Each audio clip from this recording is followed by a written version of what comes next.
Part 2 of the story begins. Stark was burning with anger toward his father, the king, who had failed to protect his mother. He refused to live in the palace with his father because the kingdom's laws prohibited boys under 18 from residing anywhere except the royal harem for women and children. Since Stark's mother had died, he had no right to live in the palace unless adopted by one of the king's 20 wives, a condition Stark firmly rejected. Instead, he chose to live in the poor districts despite being the heir to the throne. His uncle took responsibility for his life outside the palace, and Stark lived with him, learning combat skills alongside his cousin Mohammed, who was married to one of the king's deputies. Mohammed was Stark's closest friend, and they trained together daily. They also befriended Ali, the king's nephew and Stark's cousin, who lived in another royal city. The three formed a tight-knit group, growing up and learning together.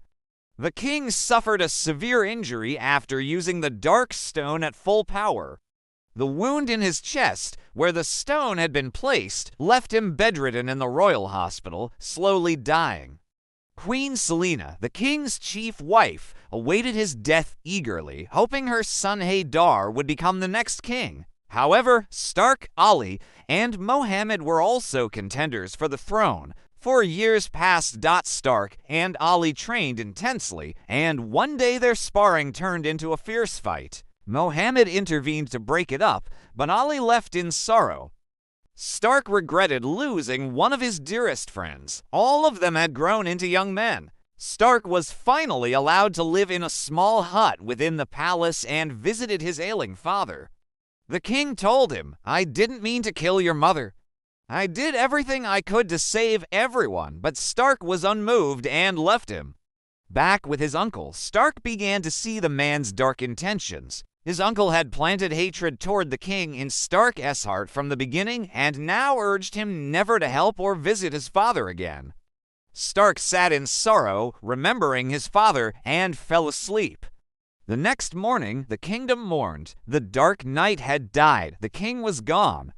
Stark stood in grief, but soon after the burial, a loud announcement called forth the candidates for the throne. Haydar, son of Queen Selena Stark, son of Queen Sarah Mohammed, son of the king's deputy Ali, son of the king's brother Ahmed, son of Queen Yara Malik, the son of the king's uncle, Rashid, son of Queen Shiwa Farouk, the kingdom's combat trainer. Upon hearing his name, Stark began preparing himself.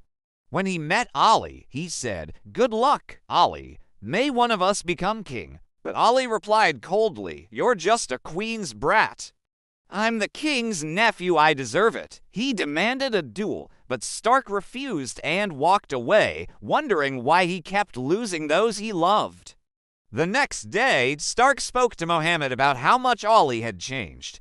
At that moment, Ali arrived to apologize, but overheard Stark's words and left without speaking. Stark tried to stop him, but Ali refused.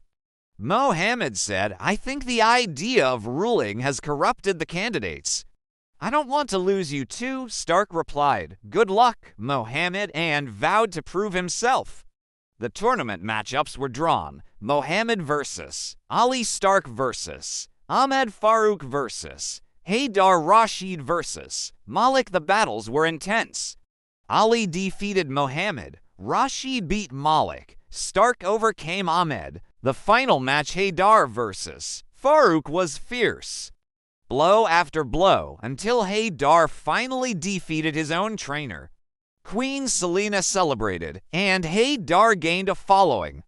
The next round was drawn. Ali versus Haydar, Stark versus Rashid. Stark sat alone, saddened by the loss of his friends, especially Mohammed, but this gave him a strong motivation. Meanwhile, Ali was determined to win, saying, "I won't let the sons of queens beat me." Haydar was terrified to face Ali, but his mother calmed him and gave money to citizens to cheer for him. Days later, the battles began. Stark easily defeated Rashid, impressing the entire kingdom and securing a spot in the final. The match between Haydar and Ali started with Haydar dominating early, forcing Ali into a timeout. But it was all part of Ali's plan. He knew Haydar always started strong. After half an hour of relentless attacks, Haydar began to falter. Ali seized the moment and eliminated him. Now, Stark faced a dilemma. He didn't want to fight his old friend. His uncle urged him, "You can change everything now. Don't let emotions control you." Stark tried to suppress his feelings, but the guilt lingered. On the day of the final, Stark and Ali entered the arena. Stark said, "Whoever wins, we'll carry each other's legacy. We won't forget our days together." Ali didn't respond. The battle began with Ali attacking fiercely, determined not to lose to a queen's son. But he realized Stark had a strategy, just like he did against Haydar. Ali calmed down, and Stark launched a powerful assault, forcing Ali into a timeout. After returning, Ali attacked again, but Stark defended well. Eventually, Stark needed a timeout too. Both were exhausted. Stark then unleashed a flurry of attacks, knocking Ali down. The crowd cheered, "King Stark! King Stark!" Ali stood one last time and delivered a spinning kick to Stark's injured left arm from an old war wound. The tide turned. Stark fell and couldn't rise. Ali was crowned king of the Dark Planet and ordered Stark's exile to Earth, legally removing his greatest rival forever.